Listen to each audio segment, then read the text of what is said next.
Hi, this is Victor Cruz, Super Bowl champion New York Giants, and I gotta get my ICTV. What's up, guys? And we're back.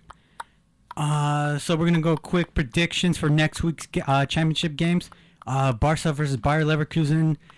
My prediction is Barca's gonna win it 2-1. Messi and obviously Suarez, with the 2 goals. Bayer Leverkusen, I don't know.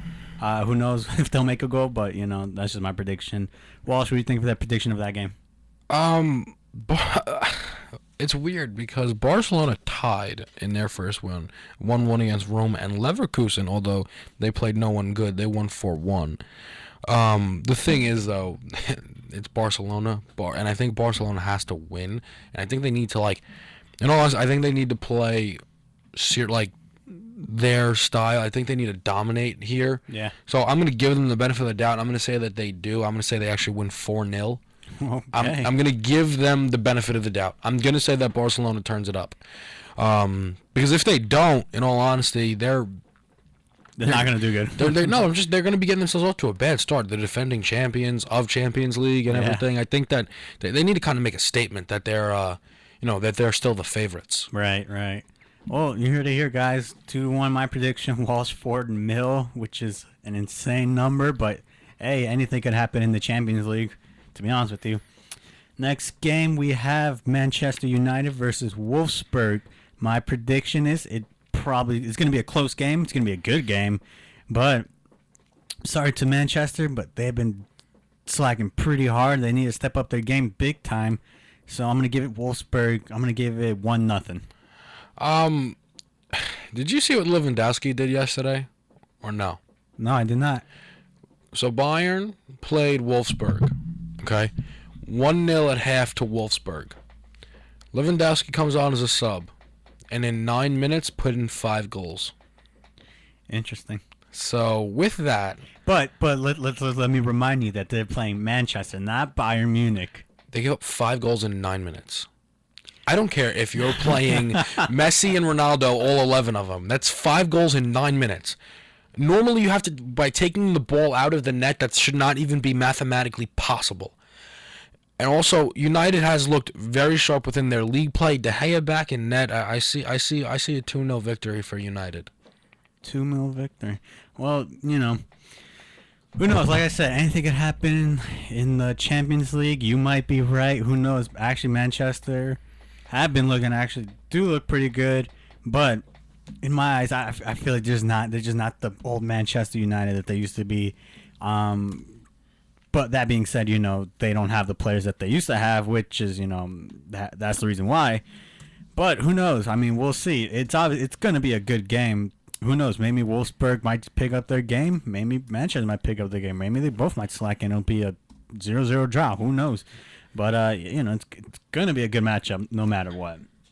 But on to fun facts, guys.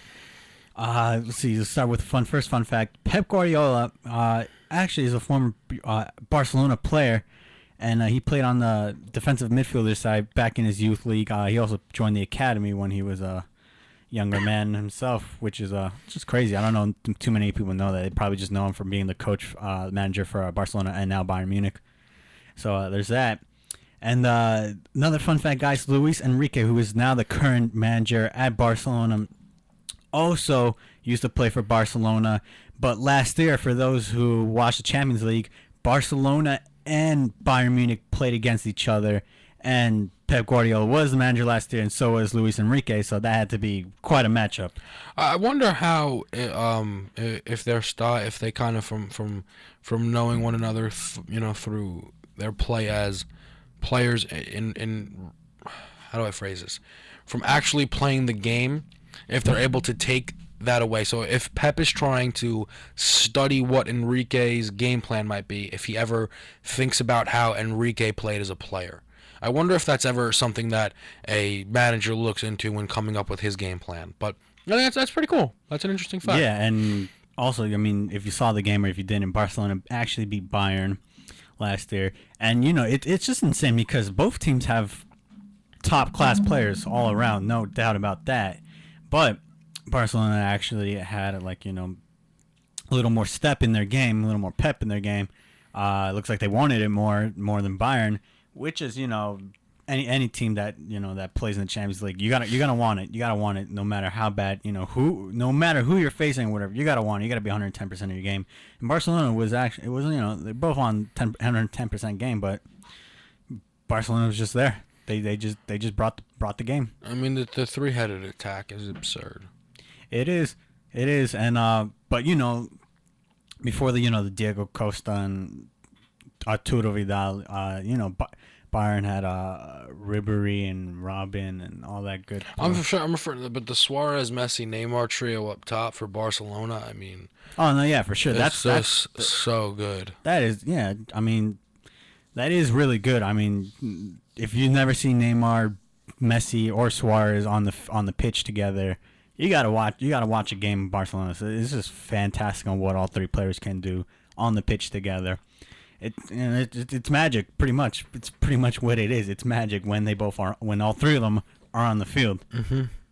So but yeah, there was that fun fact. Because I know a lot of people saw that game last year, and they probably didn't know that both Luis Enrique and Pep Guardiola used to play together. And I thought that was, me personally, I thought that was probably the most craziest game ever, because both played on Barcelona, both managed the teams. Well, at least Luis Enrique is still managing the team, and Pep Guardiola has won Champions Cup a couple times with Barcelona, and Luis Enrique won it last year with them. So, kind of has to stink to Pep Guardiola. Well, I mean, obviously it hurts when you lose, but I'm sure. He has as much talent as anyone when over in coaching Bayern. It's just a plethora of phenomenal players all over there. I mean, you look at the people who are replacing the old people and how they just constantly find new people to want to. You lose a guy like Schweinsteiger. Oh yeah, Vidal. Mm-hmm. Robin seems to age. Well, Douglas Costa comes in, who looks to be a phenomenal signing. They have Lewandowski and Thomas Muller as their strikers, who are out of this world. I mean, Lewandowski's coming on as a sub. Lewandowski, top-notch attacker for Bayern, for any team in general, and Bayern, are just lucky enough to have picked him up. And he's coming on as a sub, which I think is crazy. Oh yeah. But yeah, guys, that was it for our show today. Hope you enjoyed all these new talks. Tune in next week, same time, same place, Wednesday at 8. Wednesday at 12. My bad on that. And so for Gold Radio, I'm Gus. Okay, Walsh. And we'll see you guys next week.